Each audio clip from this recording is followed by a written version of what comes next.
Hello everyone, welcome to Learner B. I am Shivani Chauhan. इस video में हम क्लास 7th हिस्ट्री की बुक का chapter 9 the making of regional cultures के NCERT के सॉल्यूशंस देखेंगे। देखिए, जो सबसे पहले है क्वेश्चन वो है मैच द फॉलोइंग। तो हमें क्या करना है, हमें सबसे पहले मैच करना है। तो यहाँ पर सामने सीधे मैचिंग हम लोगों ने की हुई है। तो अनंतवर्णम कहाँ पर है? उड़ीसा में अनंतवर्णम स्थित है। जगन्नाथ कहाँ पर है? जगन्नाथ है पुरी में। महोदयापुरमा ये है केरला में। ललित कलकम तो ये केरला में है ये भी। और मंगल काव्य बंगाल। मिनिएचर कांगड़ा, तो ये हमने यहाँ पर सामने ही मैचिंग कर दी है। नेक्स्ट क्वेश्चन है what is Manipravalam? Name a book written in that language. तो आंसर है इसका Manipravalam is a language. Manipravalam जो है वो एक भाषा है। The book written in that language is Lilatilakam. तो लीलातिकम जो है वो मनी प्रवलम में लिखी गई है। लीलाती लकम, तो ये देखिए थोड़ा सा टफ है इसको प्रोनाउंस करना। तो ये जो है ये मनी प्रवलम भाषा में किताब लिखी गई है। Who were the major patrons of Kathak? Patrons का मतलब होता है जो उसको बढ़ावा देते हैं। तो Mughals were the major patrons of Kathak, यानी कि मुगल्स ने कथक को बहुत बढ़ावा दिया था। नेक्स्ट क्वेश्चन है what are the important architectural features of temples of Bengal? तो बंगाल में जो मंदिर थे वो किस प्रकार के बने हुए होते थे, उनका आर्किटेक्चर कैसा होता था? तो architectural features of temples of Bengal are, देखिए फर्स्ट पॉइंट आप ऐसे करके लिख सकते हैं, डबल रूफ्ड और दो चाला, फोर रूफ्ड और चौसाला। तो डबल रूफ्ड या फिर फोर रूफ्ड वो होते थे। Comparative more complex, four roofed structure, four triangular roofs placed on four walls moved up to coverage on curved line or a point। तो देखिए मतलब इस तरीके से चार जो है पिलर्स पर चार लेवल की रूफ्स बनाई जाती थी। Build on a square platform, तो स्क्वायर प्लेटफॉर्म पे बनाया जाता था, नीचे स्क्वायर फॉर्म में होता था। इंटीरियर प्लेन, अंदर वाला जो है वो प्लेन होता था उसका interior. Outer was decorated with paintings, ornamental tiles और टेराकोटा टैबलेट्स। तो अंदर की तरफ की जो वॉल्स होती थी ना वो तो क्या होती थी, प्लेन होती थी, बट बाहर की तरफ काफ़ी सारे उसमें पेंटिंग्स और अलग तरीके की डेकोरेशंस की जाती थी। नेक्स्ट है why did minstrels proclaim the achievements of heroes? तो इसका आंसर है minstrels used to recite poem and songs which depicted the stories of the Rajputs heroic deeds। तो राजपूत जो हैं बहुत ही मतलब हीरोइक, काफ़ी ज़्यादा ब्रेवरी वाले काम करते थे, उनको गा करके बताने का काम मिनिस्ट्रियल करते थे।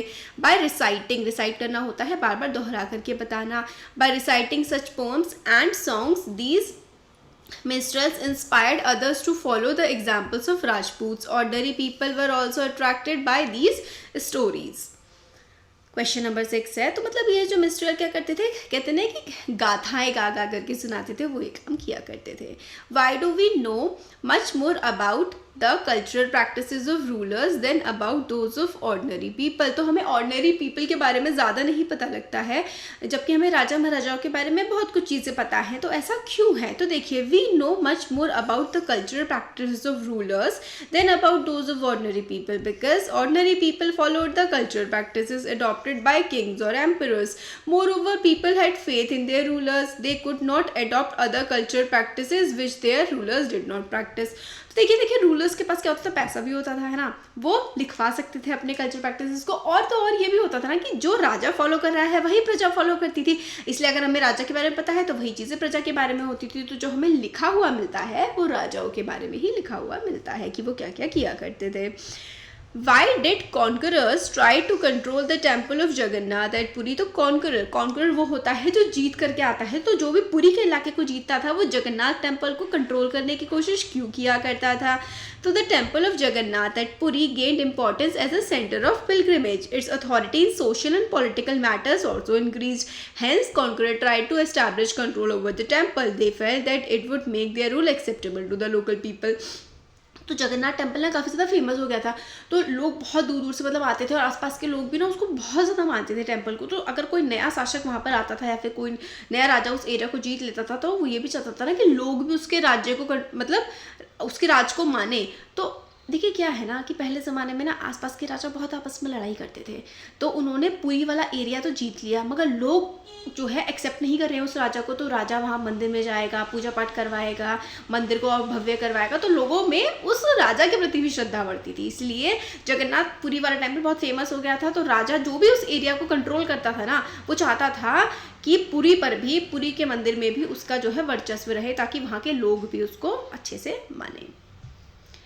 Y were temples build in Bengal? Temple जो बंगाल में इतने सारे जो है मंदिर क्यों बने थे? तो temples were build in Bengal because of the following reasons. Increase in religious faith, Bengal में काफ़ी ज़्यादा रिलीजियस फेथ था लोगों में। Mosque had already been build, क्योंकि मतलब काफ़ी सारे मस्जिद बन गए थे, तो फिर लोगों ने सोचा मतलब कि मंदिर भी बनाने ज़रूरी हैं। Powerful people wanted to demonstrate their power and proclaim their piety. तो वो ये चाहते थे कि भाई जो पावरफुल लोग हैं, जिनके पास पैसा है, कि वो अपने भव्य मंदिर बनवाएं। Low people also participated in the temple building. तो मतलब काफ़ी सारे लोग जो है, लो पीपल का मतलब यहाँ पे मतलब जो गरीब लोग होते थे या फिर कोई भी चंदा दे करके किसी ना किसी फॉर्म में पार्टिसिपेट करते थे मंदिर को बनवाने में। New economic opportunities to people also help in temple setting up. तो देखिए टेम्पल के आसपास पूरी कम्युनिटी बन जाती थी, वहाँ पे आसपास और दुकानें लगने लगती थी, लोग आने जाने लगते थे, तो एक पूरी इकोनॉमी थी स्टार्टअप हो जाती है जब एक मंदिर बनता है। तो support of Brahmins to get idols placed in temple from huts. तो मंदिर में जब जो है मूर्ति रखी जाती थी तो ब्राह्मणों का भी सपोर्ट मिलता था। ये थे कुछ क्वेश्चन आंसर्स। होपफुली आपको वीडियो पसंद आया होगा, अच्छा लगा है तो लाइक करें, चैनल को सब्सक्राइब और शेयर करें। Thank you.